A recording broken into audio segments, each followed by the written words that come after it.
Standard clinical models often describe type 2 diabetes as a slow-moving disease that accumulates passively over years.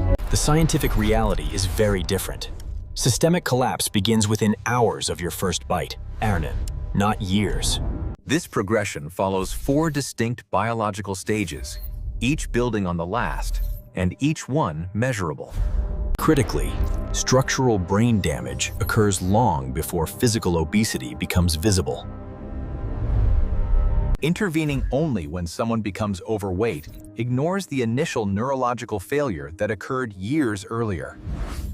The entire cascade is triggered by one biochemical distinction: cellular versus acellular carbohydrates.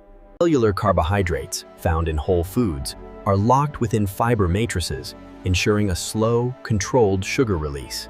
In refined carbohydrates, this protective structure has been entirely destroyed. There is no fiber barrier remaining.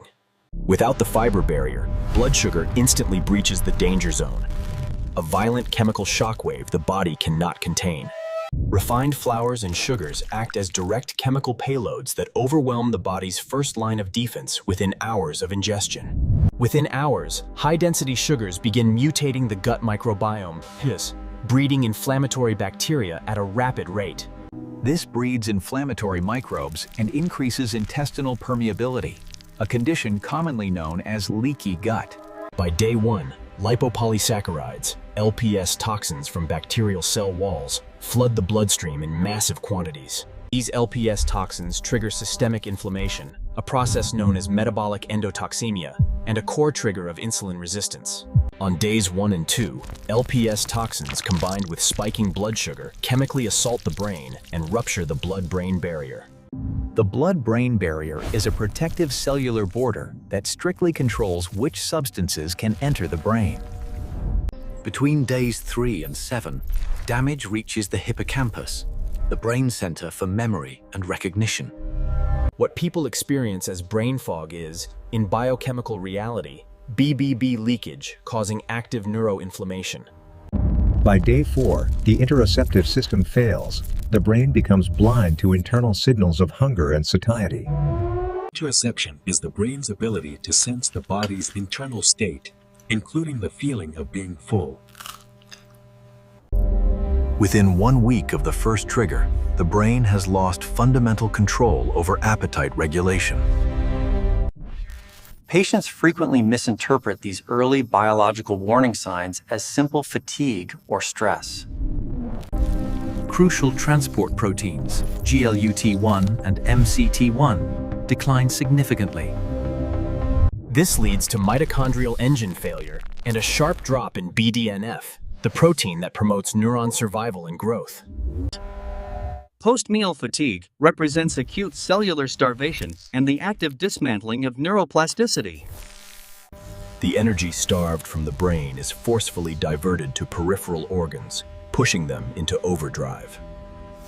The excessive nutrient load forces the pancreas to produce massive amounts of reactive oxygen species, or ROS, damaging cell structures. Weeks of excessive intake trigger steatosis, significant fat accumulation, and immune cell infiltration in the liver.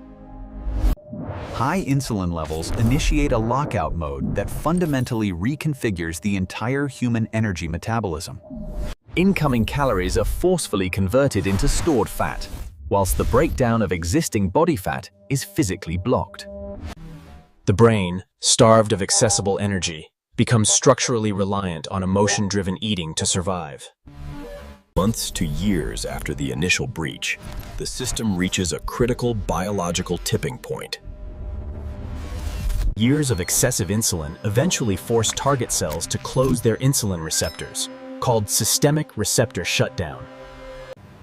When fasting blood glucose levels escape control, a patient is formally diagnosed with type 2 diabetes.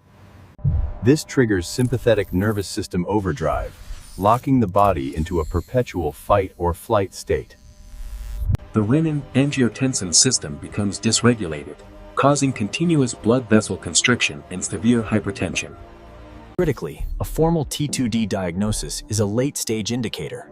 The organ damage began accumulating years before the diagnosis. This creates an infinite loop. Cognitive impairment drives revenge eating, which feeds more inflammation, which worsens cognition.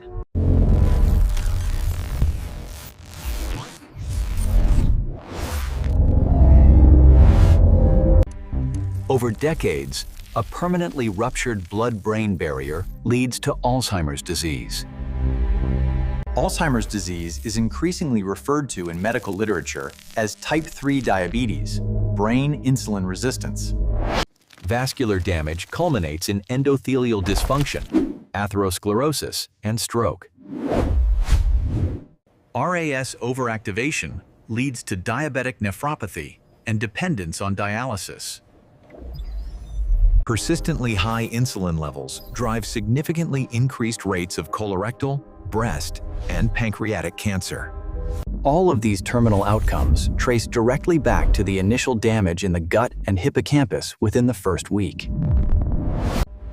This model tracks the biochemical reality recorded across clinical studies in neurobiology and metabolism. Blocking this collapse requires one core decision: stopping the ingestion of acellular carbohydrates at the source. Effective intervention means rebuilding biological defenses, MIPAG, a process that begins with the very next meal. Knowledge is the strongest shield.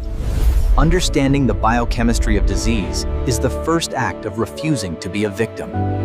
We are building a community of like-minded people, harnessing resonance together, and we are walking this path with you.